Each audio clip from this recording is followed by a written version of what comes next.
नमस्कार, क्वेश्चन में आपका स्वागत है। मैं हूं आरिश अजहर आपके साथ।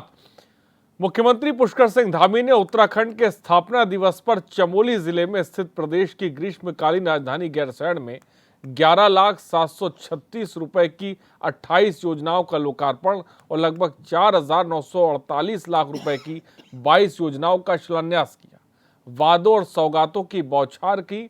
वहीं इस बात को ज्यादा वक्त भी नहीं गुजरा था कि दूसरी तरफ गैरसैंण में जनप्रतिनिधियों के उपेक्षापूर्ण व्यवहार के चलते जन समस्याओं को लेकर पत्रकारों ने लामबंद होते हुए 2 घंटे का सांकेतिक धरना दे दिया।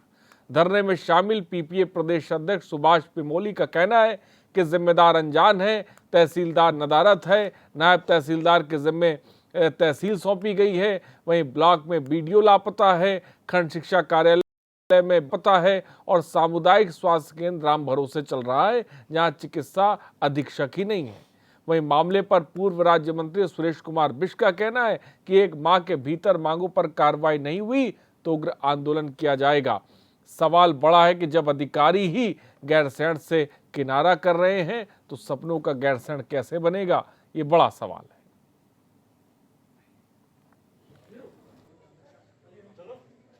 देखिए, ये वास्तव में गैरसैंण सहित मुझे लगता है पूरे पहाड़ी क्षेत्रों का दुर्भाग्य है। गैरसैंण ब्लैक मेल टाइप का हो रहा है। सब अगर कुछ मांग भी रहे हैं तो कह रहे हैं भाई ये तो राजधानी है, यहाँ किस चीज़ की ज़रूरत है।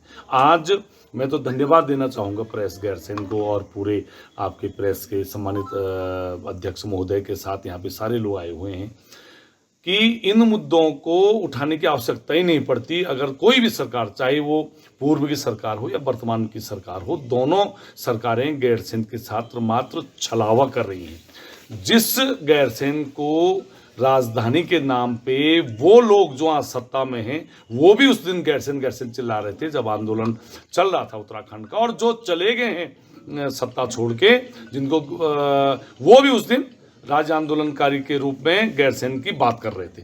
लेकिन आज गैरसैंण की इतनी बदतर स्थिति है। हम जहाँ पे बैठे हैं कार्यालय एसडीएम का कार्यालय है, यहाँ पे एसडीएम नहीं है, तहसीलदार यहाँ पे नहीं है, बीडीओ यहाँ पे नहीं है, बीईओ यहाँ पे नहीं है, और अस्पताल की आप बात देखिए तो अस्पताल एक रेफर सेंटर बन गया है।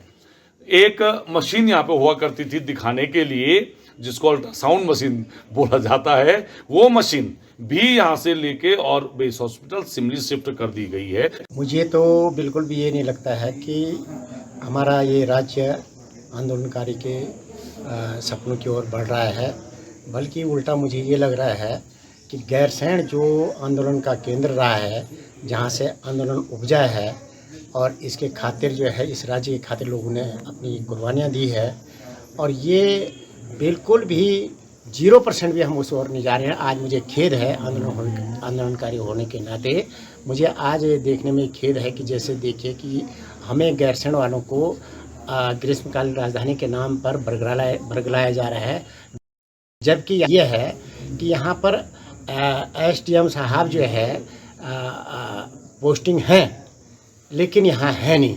लेकिन अगर यहाँ नहीं है तो कुछ न कुछ समस्या है, या तो उनकी निजी समस्या हो सकती है या सरकार की समस्या होती है। मैं निष्पक्ष बिना लाग लपेट के सत्ता पक्ष विपक्ष की ओर से फ्री होकर ये कहना चाहता हूँ। हमारी पहली मांग ये है कि सरकार, हमारे जो उप जिलाधिकारी महोदय है वो जो यहाँ पर पोस्टेड हैं या नहीं हैं, तो यहाँ पर उनको पोस्टेड कर दिया जाए।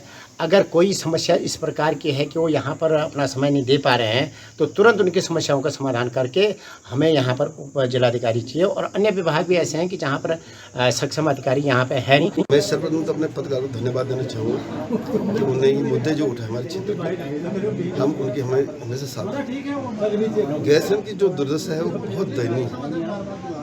एक प्रमुख व्यवस्था पर पानी की है, सब सवेरे प्रातः लोग उठते हैं तो मैं सुनता हूँ सुबह से तुम्हारी अपहरण है, तुम्हारी अपहरण है।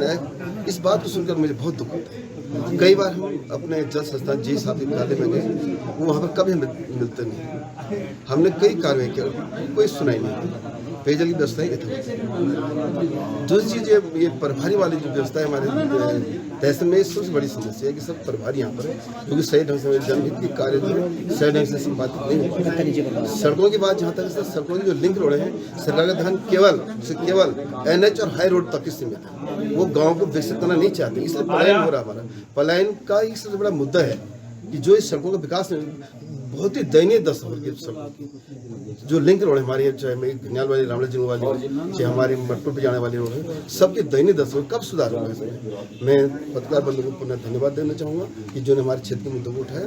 बहुत मैं आपको बताना चाहूँगा कि आज जो है हम अपनी ग्रीष्मकालीन राजधानी गैरसैंण के तहसील भवन में बैठे हुए हैं और यहाँ पे जो है हमारे मजबूर होकर के आज मीडिया को, पत्रकारों को जो है आगे आना पड़ा है, क्योंकि जो है जैसे देखने में आया कि यहाँ पे ना तो SDM है, प्रभारी SDM के माध्यम से जो है आपकी तहसील चल रही है, डॉक्टर यहाँ पे नहीं है, सड़कों की स्थिति जर्जर है। गैरसैंण में जो है मजबूरन ग्रीष्म, यहाँ कोई विधायक या नेता आने को तैयार नहीं, मजबूरन जो है मुख्यमंत्री जी कल आए और घोषणा करके और इतिश्री करके यहाँ से चले गए।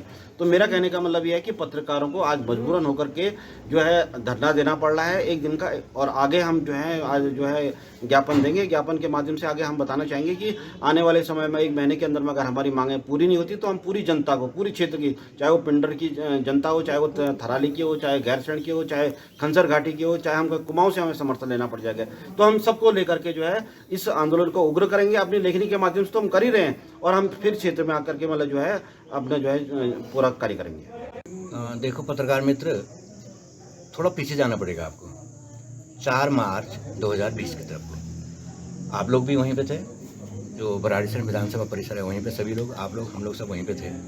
तो वहाँ पर उस समय के जो मुख्यमंत्री थे हमारे, उन्होंने एक घोषणा की कि गैरसैंण को आज समर कैपिटल घोषित कर दिया जाता है और उसके साथ 25,000 करोड़ का उन्होंने एक पैकेज दिया। 25,000 करोड़, शायद पता नहीं कितने सुनने लगते हैं, शायद उन्हीं मुख्यमंत्री को पता नहीं होगा कितने सुनने लगते हैं आगे से। लेकिन हुआ क्या उसका? कुछ नहीं हुआ। उसके बाद 2 साल हो गए हैं और हम यहाँ पे 2 साल के हम जिन लोगों को हमने वोट किया, वो चाहे वो यहाँ के क्षेत्र पंचायत रहे हों, यहाँ के जिला पंचायत रहे हों, कोई भी रहे हों या विधायक रहे हों, हम ये इंतज़ार करते रहे 2 साल तक कि कोई ना कोई तो सुनेगा, कोई तो किसी अधिकारी को लाएगा। पत्रकार होने के नाते हम यहाँ पर आते हैं, लोग हमसे अपनी बात कहते हैं, क्योंकि अधिकारी नहीं मिलते, लोग हमारे पास आते हैं कि हमारा काम नहीं हो पा रहा। SDM जाते हैं तो SDM यहाँ पे नहीं है, तहसीलदार यहाँ पे नहीं है, BEO यहाँ पे नहीं है, चिकित्सा अधिकारी जो यहाँ पे बैठते हैं वो MO के पास अधीक्षक का चार्ज है। तो इस प्रकार से हम देखते हैं कि यहाँ पे कोई भी अधिकारी, जिम्मेदार अधिकारी किसी भी विभाग में नहीं है। इतना सोचिए कि परसों जब हम एक घटना देख रहे थे तो जल संस्थान के JE के ऊपर लोग वहाँ धरना दे रहे थे, यानी एक JE वो भी कह रहा है कि नहीं मेरी ड्यूटी नहीं है, मैं तो यहाँ के लिए नहीं हूँ।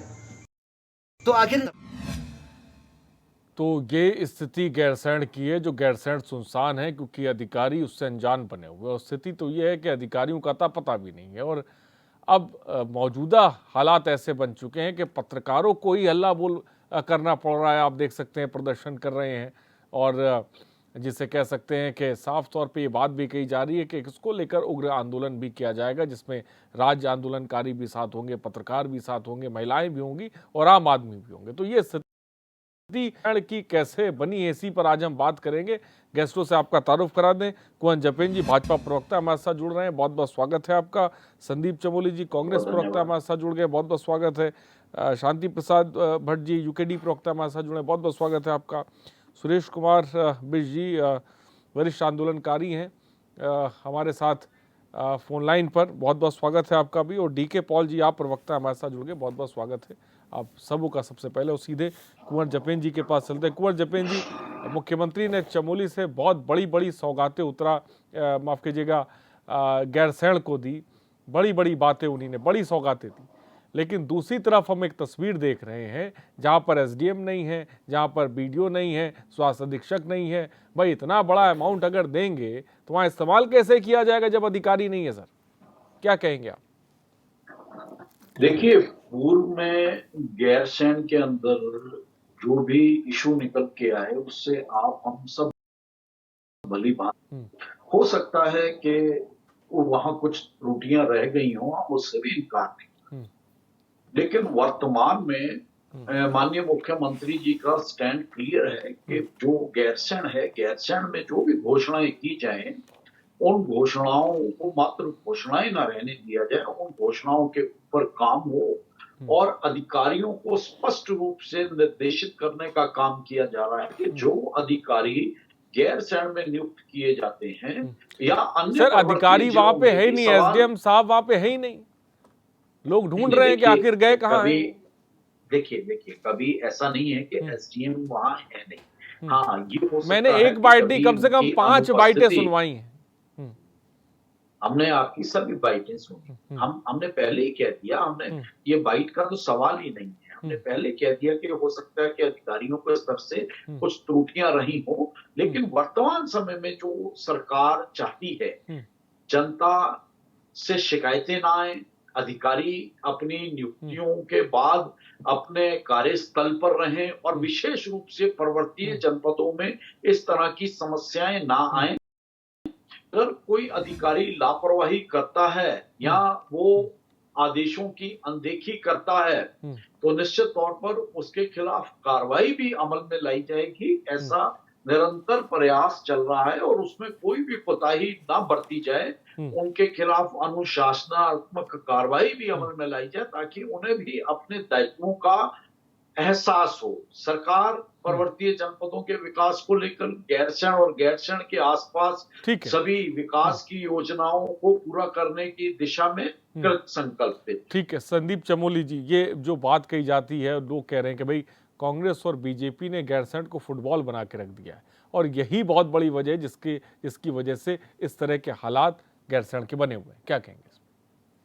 अजर जी, सबसे पहले तो मैं कहना चाहूँगा गैरसैंण जो शब्द है, ये शब्द राज्य आंदोलन में सबसे ज़्यादा जान फूकने वाला, इस शब्द से हमारे वीर सिंह चंद्र गढ़वाली जुड़े हैं, इस शब्द से पूरा राज्य जुड़ा है। और गैरसैंण की सबसे बड़ी बात यह है कि हमारे राज्य का एक अकेला एक ऐसा स्थान गैरसैंण है जिससे कि कुमाऊं और गढ़वाल का धारचूला, पिथौरागढ़, और आप अगर देहरादून में माने तो लास्ट हमारा जो हिमाचल का जो बॉर्डर पड़ता है यमुना, ये दोनों बराबर पड़ते हैं। कुमाऊं और गढ़वाल की संस्कृति का एक केंद्र भी, बहुत खूबसूरत जगह गैरसैंण है। आरिस भाई, सबसे बड़ी दुर्भाग्य की बात यह है कि 4 मार्च को जब इनके पूरे भारतवर्ष में सबसे फेलियर मुख्यमंत्री कहे जाने त्रिवेंद्र जी ने घोषणा की थी दंदनाते हुए और 25,000 करोड़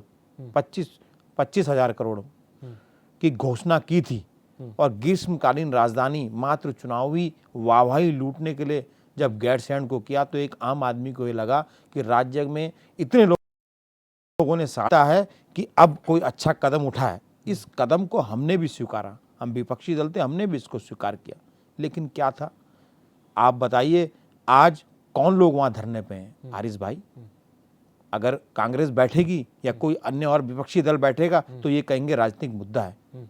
इस प्रदेश का चतुर स्तंभ कहे जाने वाला, पूरे भारतवर्ष में जिसे चौथा स्तंभ इस भारतवर्ष में जिसे माना गया है, वो पत्रकार साथी आज धरने पे बैठे हैं। वो किसी दल के वही नहीं, बात है ना, जो चीज विपक्ष को कांग्रेस को करनी चाहिए थी वो पत्रकारों को करना पड़ा। नहीं, विपक्ष की बात पूरे राज्य में किसी भी मुद्दे पर कुंभकर्ण या नींद सोने वाली सरकार नहीं सुन रही है। अजहर जी, ये स्पष्ट है, किसी भी तो आपने हार मान ली? क्यों मान ली हार? अंकिता प्रकरण में देखिए, विपक्ष ने इनको कितना कहा, जनता ने कितना कहा, लेकिन इन लोगों के कान पे एक जू नहीं रहेंगी। यूके 888 में पूरा प्रदेश चीख चीख के कहता रहा कि सीबीआई आज कराए, ये नहीं माने। गैरसैंण में इन्होंने पिछली बार सत्र नहीं कराया, कारण क्या दिया कि यातायात व्यवस्था और हमारी यात्रा प्रचंड रूप से चल रही है, ये नहीं कह पाए कि सबके सब मुख्यमंत्री को चुनाव लड़ाने का काम कर रहे हैं। और दूसरी बात मैं कहूंगा, मुख्यमंत्री जी ने कल फिर वहां घोषणाएं की, कितनी घोषणाएं करेंगे? अरे घोषणाएं करने से पहले जो इनके पूर्व मुख्यमंत्री ने जो घोषणाएं की थी, उस घोषणाओं पर क्या अमल आया, क्या श्वेत पत्र इन्होंने जारी किया, उसके बारे में बताइए। क्यों जनता को बहका रहे? सत्ता में ये जवाब देंगे। सुरेश कुमार बिष्ट जी भी हमारे साथ जुड़े हुए हैं, वरिष्ठ आंदोलनकारी। सुरेश कुमार जी, क्या मेरी आवाज आप तक पहुंच रही है? जी हाँ, जी हाँ। सुरेश कुमार जी, आपने सत्ता पक्ष को भी सुना और कांग्रेस को भी सुना। मौजूदा वक्त में गैरसैंण के जो हालात हैं, इसका जिम्मेदार आप किसको मानते हैं? बिल्कुल, मैंने दोनों पक्षों को सुना है और इसमें कोई दो राय नहीं है कि दोनों पक्षों के द्वारा गैरसैंण को एक फुटबॉल की तरफ के पास बॉल आती है, वो उसको लात मार के, मैं शब्द यूज कर रहा हूं, लात मार के दूसरे के खेमे में भेज देता है और वो थोड़ी देर उस बॉल से खेल के फिर इधर उसको फॉरवर्ड कर देता है। और सबसे बड़ी बात है कि गैरसैंण आज जिस स्थिति में है वो दोनों ही जो सत्ता में रहे हैं, जो सत्ता में हैं, उनके कारनामों के कारण है।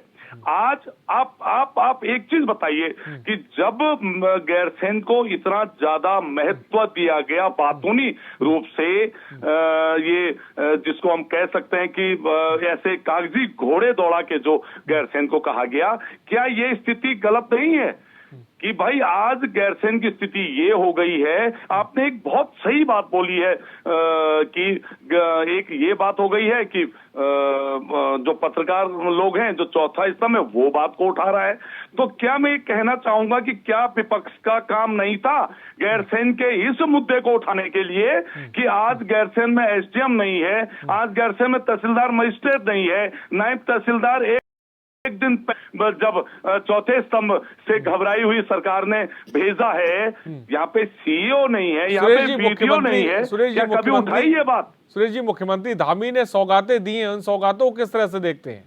सौगातें बिल्कुल कागजी घोड़ों की तरह हैं सर। सौगातें क्या होनी चाहिए? हमने मुख्यमंत्री जी से कल भी ये निवेदन किया एक राज्य आंदोलनकारी के रूप में। मैं पहले भी ये बात कह चुका हूं कि क्या गैरसैंण में एक डोमिसाइल बनाने के लिए क्या वो आदमी, वो लड़का, वो हमारी बहन कर्णप्रयाग 65 किलोमीटर दूर जाएगी? आप ये बताइए, जो घोषणा हुई है उससे पहले क्या ये नहीं देखा जाना चाहिए कि गैरसैंण में जो हम ये कर रहे हैं, राज्य आंदोलनकारियों का सम्मान कर रहे हैं, वो राज्य आंदोलनकारी जो शहीद हुए हैं उनकी आत्मा क्या खुश है? मैं तो एक निवेदन करना चाहूंगा कि प्लीज वो यूपी वाला गैरसैंण लौटा दो, वो बहुत अच्छा था, वहां बातें सुनी जाती थी। बड़ी बात कही, यूपी वाला गैरसैंण लौटा दो। मैं आऊंगा आपके पास, हमारे साथ शांति प्रसाद जी जुड़े हुए। शांति प्रसाद जी, आप क्या कहेंगे? अजर जी, मुझे कोई आश्चर्य नहीं है कि लोकतंत्र का चौथा स्तंभ धरने पे बैठा है। मैं थोड़ा सा चुनावी दौर पर आपको ले जाना चाहूंगा। कभी ज्यादा दूर नहीं, मात्र 6 महीने हुए होंगे इस सरकार को। जरा उस समय पर अखबारों की कटिंगों को जरा देख लीजिएगा, चाहे फिर वो अखबार गैरसैंण के हों चाहे देहरादून के हों। जिस तरीके के कसीदे इन नेताओं के ये अखबार के माध्यम से गढ़ते हैं और जनता जब उनसे भ्रमित होती है, ये उसी का परिणाम है। जिस राज्य का निर्माण से पहले 25 जुलाई 1992 को आदमकद मूर्ति लगाकर आंदोलनकारी पार्टी ने यह तय कर दिया था कि इस राज्य की राजधानी गैरसैंण होगी, तो राज्य के तमाम विकास के ताने बाने पहाड़ से बुने जाएंगे और उत्तराखंड समृद्ध होगा। मैं आपके माध्यम से मेरे तमाम पत्रकार भाई जो धरने पे बैठे हैं उनसे पूछना चाहता हूं, क्या कारण है कि आपकी बिरादरी के लोग जब चुनाव लड़ते हैं उन्हें 2000 वोट नहीं पड़ते, और जो ये कहा करते थे कि हमारी लाश में उत्तराखंड बनेगा, और जो ये कहा करते थे कि उत्तर प्रदेश का मुकुट है उत्तराखंड, सिर धड़ से कभी अलग नहीं होने देंगे। चंद अलगाववादी लोग ये जो उत्तराखंड की बात कर रहे हैं, लेकिन यूकेडी का कोई नेता क्यों नहीं नजर आ रहा? सुनिए मैं वही बात कर रहा हूं। मेरी बात को कंप्लीट होने दीजिए। जो ये कहते थे कि ये अलगाववादी लोग हैं, उत्तराखंड कभी नहीं बनने देंगे हम, उनकी सरकारें बन रही हैं। और लोकतंत्र में इससे बड़ा तमाचा नहीं हो सकता कि जहां लोग सड़क, स्वास्थ्य, शिक्षा, बिजली, पानी, रोजगार आंदोलन कर रहे हो। इसका मतलब लोकतंत्र खत्म हो चुका। और अब जब भाषण में आश्वासन में, रजत जी, जब भाषण में, आश्वासन में और जुमलों में आप विधायक से लेकर सरकार चुन लोगे, तो फिर चौथे स्तंभ को सड़क पे ऐसे ही बैठना पड़ेगा। चौथे स्तंभ का काम होता है सत्ताओं की कमियों को जनता के बीच में लाना। काम सर होता है, लेकिन विपक्ष का भी काम होता है। यूकेडी क्या कर रहे हैं, उनके नेता क्या कर रहे हैं? अजर जी, जब वहां पे अधिकारी नहीं है, अस्पताल व्यवस्था चरमराई हुई है, बीडीओ नहीं है, इतनी सारी समस्याएं हैं, सड़कें खराब पड़ी हैं, तो यूकेडी नेता क्यों नहीं कोई जाके आवाज बुलंद कर रहा है? उत्तराखंड क्रांति दल 95 ब्लॉक 10 से ज्यादा तहसीलों में घूम घूम कर इस बात को कह रहा है कि 3 जनपदों के अंदर सरकार काम कर रही है, पहाड़ की उपेक्षा हो रही है। यही कारण है कि पहाड़ में ना तो सड़कें हैं तो घोटालों की भेंट चढ़ रही है। अगर डॉक्टर बैठता है तो डॉक्टर देहरादून से बाहर निकलने को तैयार नहीं है। मैं पूछना चाहता हूं आपके माध्यम से, ये जितने लोग धरने पे बैठे हैं इनको क्या दिख नहीं रहा है कि ये लोग सत्ता में बैठे हुए सत्ता के इशारों पे इस तरह के कार्य कर रहे हैं? डीके पॉल जी, क्या कहेंगे आप? भाई आम आदमी पार्टी भी क्या गैरसैंण जाना नहीं चाहती है? जिस तरह से हम देख रहे हैं कि अधिकारी किनारा कर रहे हैं, तमाम जनप्रतिनिधि किनारा कर रहे हैं, क्या कहेंगे इस पे? नहीं आरिफ जी, बात वहाँ जाने की नहीं है विपक्ष की। एक्चुअली में बात ये है कि गैरसैण अपने आप में ही गैर हो गया उत्तराखंड के अंदर। कई साथियों ने इस बात को कहा भी है, भले ही वो सत्ता में रहे हो, चमोली जी, कई चीज़ें रही हैं, लेकिन गैरसैण के नाम पे जिस प्रकार से राज्य आंदोलनकारी, वरिष्ठ राज्य आंदोलनकारी बीस जी ने कहा कि फुटबॉल बना के रख दिया है, ये वाकई ही सत्य वचन है। मैं आपको बता दूं, थोड़ा सा चाहिए, इसलिए बहुत गंभीरता से बात करनी पड़ेगी। गैरसैण पर एक बहुत वरिष्ठ राज्य आंदोलनकारी स्वर्गीय वेद उनियाल जी ने एक किताब लिखी जिसको हम कहते हैं आखिर गैरसैण क्यों। उसको अगर ये भारतीय जनता पार्टी की सरकार और कांग्रेस पार्टी की सरकार अगर उस किताब को ही पढ़ ले तो गैरसैण जो उत्तराखंड का दिल है, दिमाग है, हृदय है, उसको इन्होंने गैर कर दिया। उन्होंने लिखा है उसमें बहुत स्पष्ट शब्दों में कि चमोली जिला बहुत बड़े जिलों में से एक आता है, जैसे उत्तरकाशी क्षेत्रफल में आता है, ऐसी चमोली भी है, और चमोली से 60 से 70 किलोमीटर दूर गैरसैण बैठता है। और उसके अलावा फिर कुमाऊं की अगर परिधि हम देखें तो 70-80 किलोमीटर और आगे बढ़ जाते हैं हम कुमाऊं के जिले में, अल्मोड़ा में पहुंचने के लिए। मतलब कि गैरसैण एक इतना बढ़िया स्थान है। और जैसा कि आदरणीय वीरचंद सिंह गढ़वाली जी वहाँ से जुड़े रहे हैं, और मोहन उत्तराखंडी जी ने तो गैरसैण के नाम पे अपनी शहादत दे दी है, और पता नहीं कितने लोग आंदोलन पर रहे हैं। लेकिन कांग्रेस पार्टी, भारतीय जनता पार्टी ने ईमानदारी से न्याय नहीं किया, गैरसैण को गैर बना के रखा। आप देखिए, जब इतना बढ़िया जगह, इतनी प्लेन स्थान पहाड़ के अंदर आपको मिल रहा है, उसको जिला बनाने की मांग अब से नहीं है, जब राज्य भी नहीं बना था तब से गैरसैण को जिले की मांग हुआ करती थी। और अब तो वाकई पूर्ण रूप से कि गैरसैण जिला कैसे बनना चाहिए, लेकिन जिला नहीं बना पाए। जिला बनाते तो उस प्लेन क्षेत्र का विकास, हम वहां से हमारी राज्य की नीतियां बनती, वहां से राज्य का विकास अगर नीचे को आता तो वाकई हम सक्षम और समृद्ध होते। भारतीय जनता पार्टी का ये जुमला जो कहते हैं कि 2025 में हम समृद्ध और बहुत बड़ा जो है ना राज्य की स्थापना हो जाएगी, हमारे बहुत बड़ा शक्तिशाली राज्य बन जाएगा, पूरे देश में नंबर 1 बन जाएगा। जी के पास चलते हैं, भाजपा प्रवक्ता हमारे साथ हैं कुंवर जपेन जी। आपने सुरेश कुमार बिष्ट जी को सुना, जिन्होंने साफ तौर पे कहा कि भैया हमें यूपी वाला गैरसैण दे दो, बीजेपी वाला गैरसैण हमें नहीं चाहिए। लेकिन मेरा सवाल ये है सर कि सबसे बड़ी बात यह है कि जब वहां पर अधिकारी नहीं जाएंगे तो जनप्रतिनिधि कैसे जाएंगे सर? गैरसैण की महत्वता से और हमारी उसकी डेवलपमेंट को लेकर भारतीय जनता पार्टी के अंदर कोई दो राय नहीं है। भारतीय जनता पार्टी की वर्तमान सरकार गैरसैण की महत्वता को भी समझती है और उसके भावनात्मक लगाव से भी अब दो राय नहीं रखती, उससे जुड़ी हुई है। अब समस्या यहाँ आती है कि ठीक है कि अगर कहीं कोई परेशानी है तो उस परेशानी का यहाँ जिक्र किया जाता है, लेकिन हमें अपनी सरकार के ऊपर भरोसा होना चाहिए। आज जिस तरह से पर्वतीय जनपद, सर भरोसा कैसे बनेगा जब अस्पताल आप बताइए खाली रहेंगे, जब एसडीएम साहब नदारत रहेंगे, लोग परेशान रहेंगे, तो कैसे भरोसा बनाएंगे? ये भी तो बता दीजिए सर। हम वही जवाब देते हैं। देखिए, निश्चित तौर पर हमने शुरुआत में ही कहा कि कहीं कोई कमी हो सकती थी, कमियां रही होंगी, लेकिन वर्तमान में जो रणनीति पर्वतीय जनपदों और विशेष रूप से गैरसैण के लिए बन रही है, उसमें आपको सरकार के ऊपर भरोसा रखकर सरकार के साथ कदम ताल करके चलना। कल ही राज्य स्थापना दिवस मनाया है, इसे खुशी समझें कि जो है अस्थायी राजधानी से गैरसैण की उपेक्षा हो रही है, इसको खुशी का आलम समझा जाए क्या कहें? जी, हम आपकी कितना आश्वासन करें? हम आपकी भावनाओं का सम्मान, की भावनाओं का सम्मान करते हैं। हम सभी उत्तराखंडी हैं। जुपेंद्र भाई, 23वें वर्ष में भी यदि हम यही कहेंगे कि विश्वास करो सरकार पर और मुख्यमंत्री को ठंड लग जाए, सदन चलने ना दें, विधायक नदारत हो, जनता सड़कों पे हो, हर तरफ अफरा तफरी हो, इसमें कैसे विश्वास किया जाए? भारतीय जनता पार्टी का कोई विधायक ऐसा कहता हुआ आपको सुनाई नहीं देगा। जो नदारत होगा वो क्या कहेगा? गैरसैंण में मैं पूछना सर, चाहता हूं, अधिकारियों को भेजने की जिम्मेदारी तो सर सरकार की है ना। रही है। भाई अनिल भाई कहाँ गए? वो जो विधायक चुनाव जीत के गए आपके, वो उनके रहते हुए धरना प्रदर्शन चल रहा है, वो सारे भाजपा के हैं जो धरना दे रहे। मजे की बात सुरेश भी है। कुमार जी हमारे साथ जुड़े। सुरेश कुमार जी, मेरी आवाज पहुंच रही है आप तक? जी हाँ, जी हाँ। जवाब दे जो बात कुंवर जपेंद्र साहब ने कही है। भरोसे की बात कर रहे हैं कि भरोसा रखने की जरूरत है। कुंवर साहब से ये निवेदन करना चाह रहा हूँ कि 2 साल से कुंवर जी आप जहाँ बैठे हैं वहाँ पे कोई प्रॉब्लम नहीं है।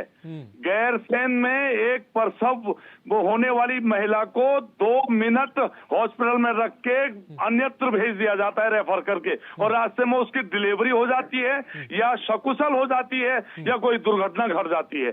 आप बताइए, आप जवाब दीजिए। कुंवर साहब, ये छोटी बात है सर। आप कह रहे थे छोटी कमियां रहेगी सर, छोटी बात। सरकार निश्चित तौर पर इन चीजों को लेकर या इन इश्यूज को लेकर संजीदा है। सरकार तक सूचनाएं सरकार तो 108 को अपने मित्रों को देने में खुश है। वो मध्य प्रदेश के नेता को 108 की पूरी जिम्मेदारी दे दी और 108 दुर्घटनाग्रस्त हो गई। नहीं, 108 का क्या काम है? हॉस्पिटल तक पहुंचाएगी 108। हॉस्पिटल में उसको सुविधा मिल रही है नहीं मिल रही है, ये 108 का काम नहीं है।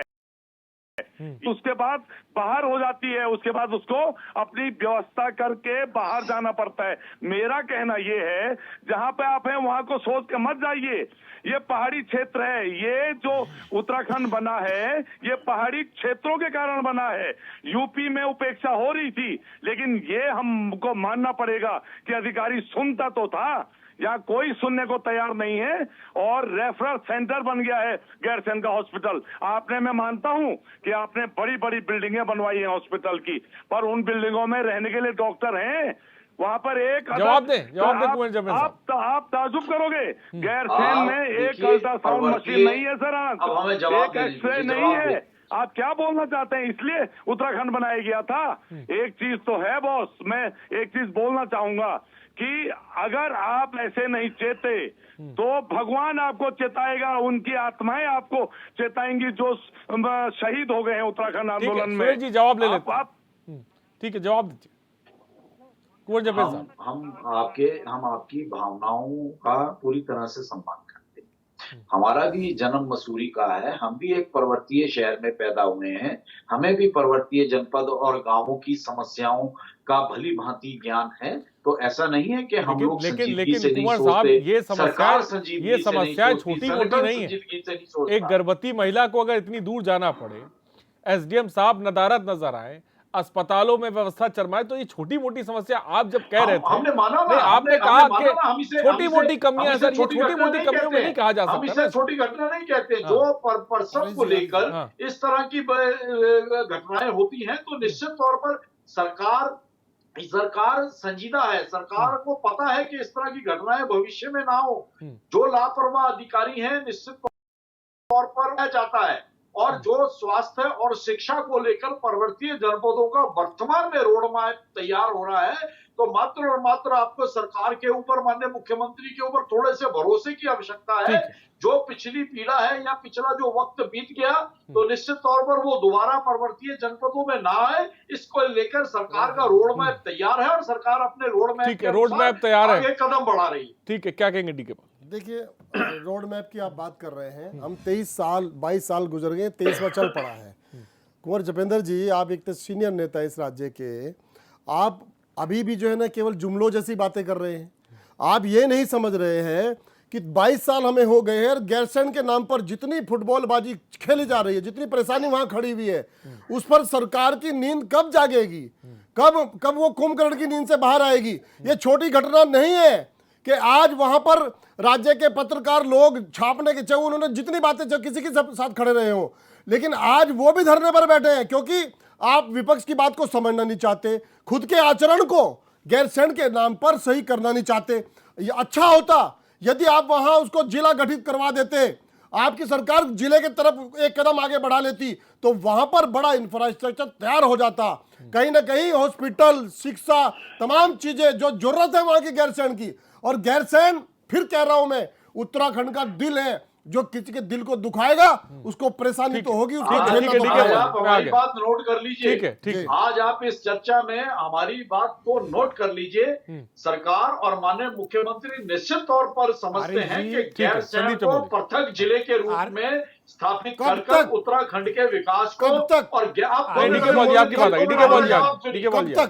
डेट चाहिए मुझे, डेट चाहिए, डेट दे दी, डेट चाहिए सर। जवाब सुनिए जी बताइए, डेट चाहिए सर, मुझे डेट दीजिए सर। तो निश्चित तौर पर बहुत जल्दी वो भी समय आएगा जो परसों सर, डेट नहीं दे रहे संदीप, आप बहुत सम्मानित हैं, बहुत सम्मानित हैं आप। संदीप चमोली का जवाब। आप एक बहुत वरिष्ठ गैरसैण को पृथक जिले के रूप में उत्तराखंड को राज्य में देना और उसके विकास की दृष्टि से उसे स्थापित करना, ये निश्चित तौर पर आने वाले भविष्य में आपको नजर आ जाएगा। सर मैं कुछ कहना चाहूंगा सर।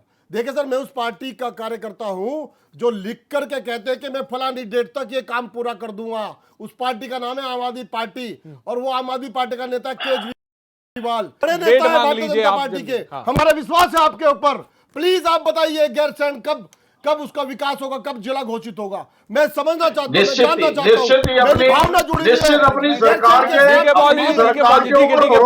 डेट नहीं देना चाहते, वो डेट नहीं देना चाहते। आप भरोसा रखिए, निश्चित तौर पर वो शुभ दिन भी आने वाला है जब आप सब लोगों के सामने इसकी घोषणा हो जाएगी। डीके पाल जी की बात का जवाब शायद जपेंद्र भाई ने दे पाए, पर मैं जरूर दे पाऊंगा। मैं इनको वो तारीख बताऊंगा। वो तारीख भाई चुनाव के समय जो आखिरी विधानसभा सत्र होगा, उसमें 4 मार्च की तरह जैसे त्रिवेंद्र रावत ने घोषणा की थी, उसी तरह धामी वाहवाही लूटने के लिए और अपनी वोट प्रतिशत बढ़ाने के लिए वो घोषणा करेंगे। ये मैं कह रहा हूं। मेरी बोलने की बारी, भाई मैं बोलूंगा। दूसरी बात, मांग क्या है एक आदमी की? पर्वतीय जिले में क्या मांग है? तहसील में एसडीएम नहीं है। अरे एसडीएम होगा आकर, बीडीओ नहीं है, पटवारी नहीं है, थानेदार नहीं है। अरे किसकी जिम्मेदारी है ये? अरे मजे की बात सुनिए, जिला पंचायत आपका, प्रधान आपका, बीडीसी आपका, विधायक आपका, सांसद आपका, मुख्यमंत्री आपका। किससे मांगेंगे ये लोग? किससे मांगेंगे? किससे पूछेंगे? आप बताइए ना। और कितने आश्वासनों की बात आप करते हैं? आप प्रचंड बहुमत की सरकार है, बस प्रचंड बहुमत की सरकार आप कहने के लिए, ना आपके गुर्दे में जान है, ना आपके शरीर में ताकत है। क्या मांगे लोगों की? क्या मांगे? क्या इतना भी सरकार में दम नहीं है कि किसी उप जिलाधिकारी? संजीव जी बात है, मैं शांति प्रसाद जी के पास जाऊंगा। मैं चाहूंगा जवाब ले लें जल्दी से, फिर मैं शांति प्रसाद जी के पास जाता हूं। ठीक है, साहब जवाब दें। ठीक है, कौन साहब जवाब दें। ठीक है, आप अपना राजनीतिक आकलन करते रहिए, लेकिन भारतीय जनता पार्टी की सरकार और माननीय मुख्यमंत्री जी का विजन क्लियर है और आपको बहुत जल्द ही आप सबको ये शुभ समाचार आप सब लोगों तक भाई, सारे जवाब आपके गोलमोल जलेबी बनाने से क्या? सारे जवाब आपके आदरणीय जपेंद्र जी, शांति प्रसाद जी, आपकी क्या होगा गोलमोल? सारे जवाब अजय जी, ठीक है, इस बात को चलिए, जब घोषणा हो जाएगी तब तो खुश हो जाएंगे। डेट बताओ। 4 मार्च की 1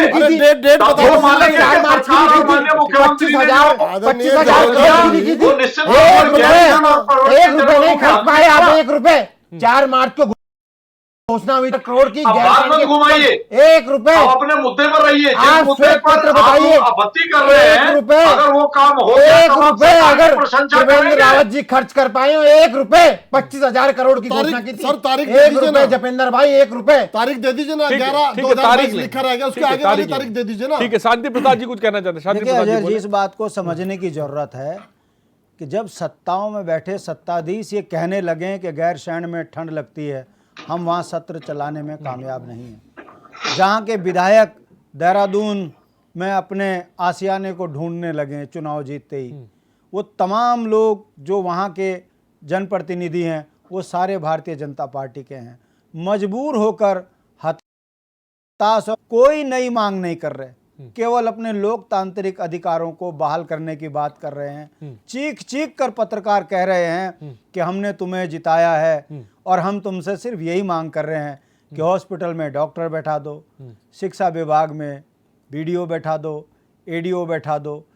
आप बताइए, जब पूरी मशीनरी ही देहरादून में आ गई, सरकार से लेकर प्रधान से लेकर विधायक तक, तो फिर अधिकारी क्यों बैठेगा? अब अधिकारी बैठ नहीं रहे हैं, आप अपनी उपेक्षा महसूस कर रहे हैं, जनता आंदोलन कर रही है। मैं देहरादून जो अस्थायी राजधानी है, इससे लगा हुआ देहरादून जनपद का गांव हरिपुर है, वहां मूल निवास, अस्थायी निवास प्रमाण पत्र नहीं बनने के कारण अग्निवीर की नौकरी में हरिपुर के लड़के नहीं जा पा रहे हैं। कुमार जी, क्या मेरी कारण आवाज आप सिर्फ तक ये पहुंच बता गई? रहे हैं कि वहां पटवारी नहीं है।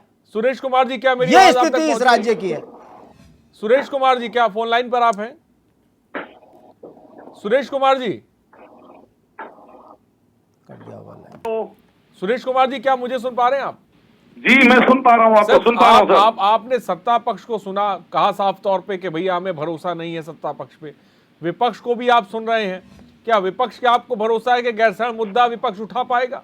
क्या कहेंगे? जब नहीं, मैं तो ये कहना चाहूंगा कि विपक्ष ने कितने दिन ये मुद्दा उठाया है कि यहाँ पे डॉक्टर नहीं है गैरसैंण में, एसडीएम नहीं है, कितने दिन मुद्दा उठाया? विपक्ष का काम ही है सत्ता दल के जो कमियां हैं उनको उजागर करना। कम से कम मैं बिस जी आपकी जानकारी लिए बता दूं, इस धरने में जितने लोग बैठे हैं ना, उसमें से कांग्रेसी लोग भी धरने में बैठे हैं। आपकी जानकारी के लिए बता दूं, प्रश्न कांग्रेस के लोग भी धरने पे, नहीं, कांग्रेस के लोग भी धरने में, वहाँ पे राज्य आंदोलनकारी बैठे थे और वीडियो आपका देख रहा हूँ, हमारे लोग धरने में बैठे हैं। सब लोगों को मैं अच्छी खासी जानता हूँ। समस्या ये है बिस जी, आपको जिनसे सवाल करना है उनसे आप जवाब पूछ रहे हैं, और जिनसे जवाब पूछना है उनसे आप सवाल कर रहे हैं। अरे पकड़िए कॉलर जिनको आपने मत दे के सत्ता में बिठाया है, पकड़िए इन लोगों को कॉलर। वो ये पूछ रहे हैं गैरसैंण के मुद्दे को लेकर कांग्रेस कितनी बार खड़ी? जीते तो एक बार, जैसे मैंने अभी यूकेडी के सम्मानित जन की बात सुनी, जिस दिन यूकेडी वाले सत्ता में थे, इनके जो मेंबर जीत के आए थे वो मिनिस्टर बन गए, कैबिनेट मिनिस्टर, उसके बाद उन्होंने गैरसैंण की बात छोड़ दी। अरे भाई सुरेश भाई, सुरेश भाई ये बताइए कि सुरेश भाई के साथ छलावा कब तक? सुरेश भाई,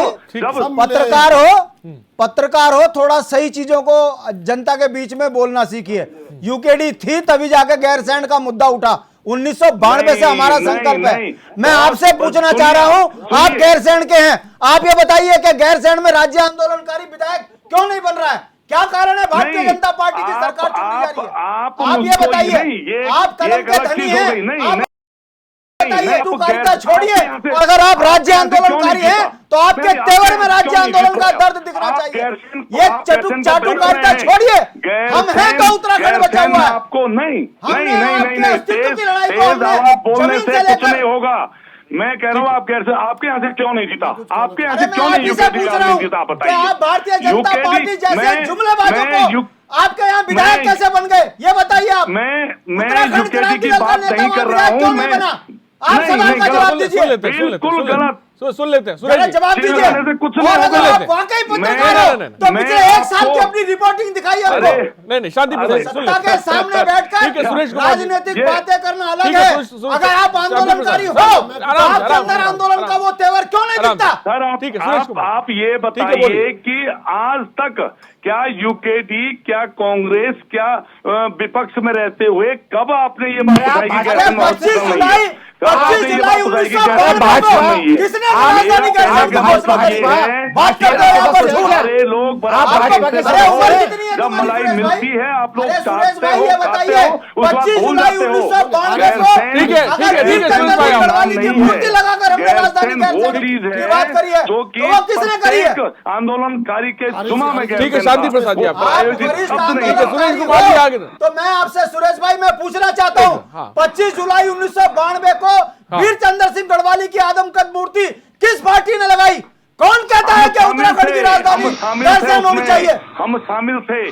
मैं तो एक सच्चाई बताई मैंने, अब आपको सच्चाई से ये सच्चाई है हो जाएगी। जो सत्ता भाजपा की चुनो और एक विधायक को सुरेश कुमार जी बात आ गई आपकी। ये पता लगता है कि आपकी आराम शांति प्रसाद जहर घुला हुआ है। आपकी जवान में जहर भारतीय जनता पार्टी सत्ता पक्ष से भी सवाल कर रहे हैं शांति प्रसाद जी। उसके बाद उन्होंने ठीक है भारतीय जनता पार्टी का सवाल करते हुए नहीं जमती आपके। ठीक है और यह सवाल करते हुए देखिए पता लगता है ऐसे में चेहरा दोगला है आपका।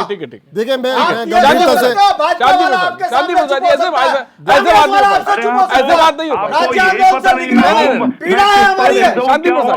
पता नहीं है। ठीक है सुरेश कुमार जी, सुरेश कुमार जी मैं आपको ये बता रहा हूँ टीवी के सामने बैठे हुए आपको सारी। ठीक है सुरेश कुमार जी आपकी बात आ गई सर, चुप हो जाइए चुप हो जाइए चुप हो जाइए। देखिए आरिफ जी, ये बहुत गंभीर विषय है। मैंने कहा बार बार मैं कह रहा हूं कि ये उत्तराखंड की जो हृदय है, जो दिल है, उसका विषय है। और मैं इस पर बड़ी गंभीरता से कहना चाहता हूं, पाक साफ कोई नहीं है इसमें, चाहे कांग्रेस पार्टी की पहली सरकार हो जो चुनी हुई सरकार है, चाहे भारतीय जनता पार्टी की यूकेडी की मिली हुई सरकार हो, चाहे फिर दोबारा से कांग्रेस और यूकेडी की सरकार हो, पाक साफ कोई नहीं है इसमें। पर मैं इस बात से डिनाई नहीं करता। नहीं नहीं ना, आप जितना देखिए एक्साइटेड होने से काम नहीं चलने वाला। आप आंदोलन में रहे हैं, गैरसैंण को आपने जितना तरजीह दी है, गैरसैंण के बारे में मतलब कुछ भी बोल दो, नहीं कुछ भी गैरसैंण के बारे में तीनों जो आंदोलन विधानसभा के आप बात नहीं सुनोगे तो कैसे आएगी? अरे जरा ऐसे जोर से बोलने से बात नहीं बनेगी। बात यह है कि क्या आप सत्ता में नहीं रहे क्या? मेरे पास है, आप सत्ता में 2 बार नहीं रहे क्या? मैं ये नहीं कह रहा हूँ कि आपने गैरसैंण किया, ये भारतीय जनता पार्टी का आपने सत्ता में रहते हुए वॉकआउट क्यों नहीं किया? आपने सत्ता में रहते हुए गैरसैण के नाम पर सत्ता में रहते हुए आपने वॉकआउट क्यों नहीं किया? विधानसभा से बाहर क्यों गए आपके विधायक? देखिए ये बात नहीं है।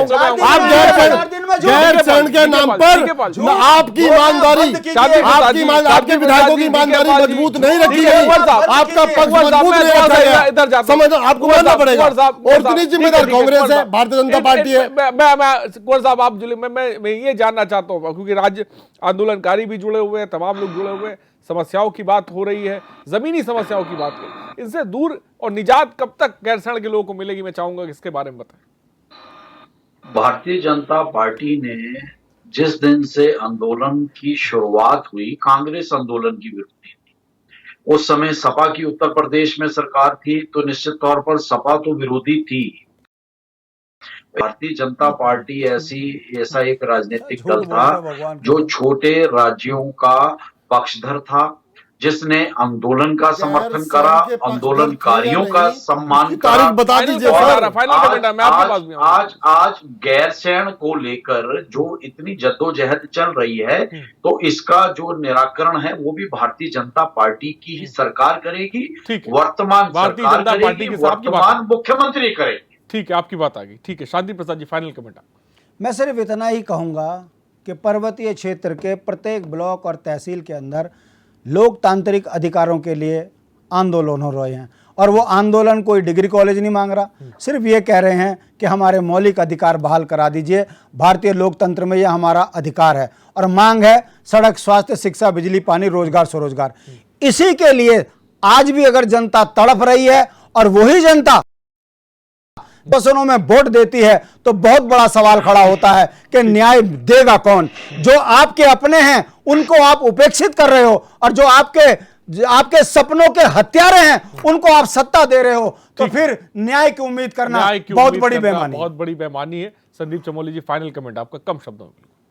आरिज भाई, सबसे बड़ी बात तो यह है कि अगर 23 वर्षों में राज्य का नागरिक, वो पर्वतीय राज्य, पर्वतीय जिले का नागरिक जिसने राज्य को बनाने के लिए अपने लोगों की प्राणों की आहुति दे रही है, और आज उसकी 23 वर्ष बाद ये मांग है कि उसके यहां तहसील में एसडीएम बैठे और प्रचंड बहुमत की सरकार इसे करने में नाकाबिल है, और उस पर हम लोग चर्चा कर रहे हैं। ये पूरे प्रदेश के लिए और सबसे ज्यादा भाजपा के लिए दुर्भाग्यपूर्ण बात है। ठीक है, डीके पॉल जी, आपके देखिए, मैं आखिर गैरसैण क्यों, स्वर्गीय वेद उनियाल जी की उस किताब का आचरण करता हूं, और आम आदमी पार्टी पूरी दृढ़ता के साथ में हम उस किताब के कुछ पन्नों में हमारा गैरसैण को जिला घोषित किया जाए। मांग करता हूं आपके माध्यम से, जैसे कि उन्होंने कहा भी है कोई ना कोई डेट आएगी और उस पर हम घोषित करेंगे। साथ ही साथ गैरसैण को जितनी जल्दी हो सकता है अस्थायी राजधानी की मैं मांग करता हूं, आम आदमी पार्टी मांग करती है, और उम्मीद करते हैं कि वचन भी दे रहे हैं, क्योंकि हम भी जो है ना पॉजिटिव लोग हैं, और हमें पता है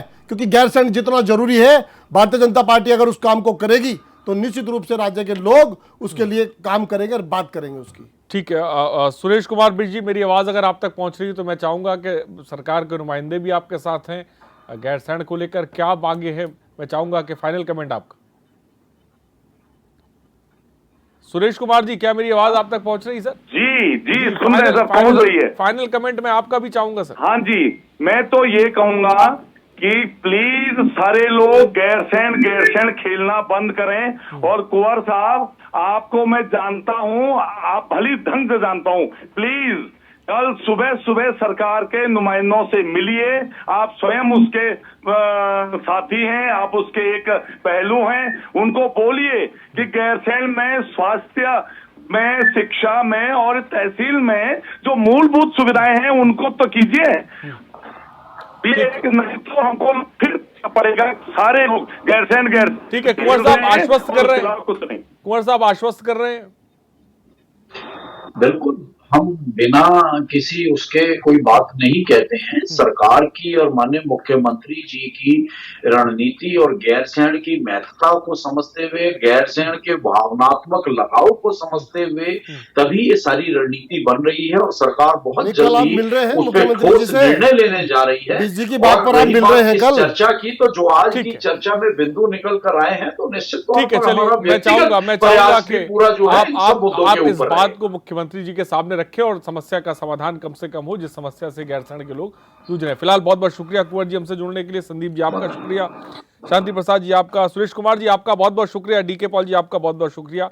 तो गैरसैंण में अधिकारी जो है गैरसैंण से अनजान बने हुए हैं, इसी पर आज हमने चर्चा की और उम्मीद करते हैं जो गैरसैंण की समस्या है, सपनों का जो गैरसैंण है वो जल्दी ही बने। कुछ अनार पर तय बने रही हमारे साथ। नमस्कार।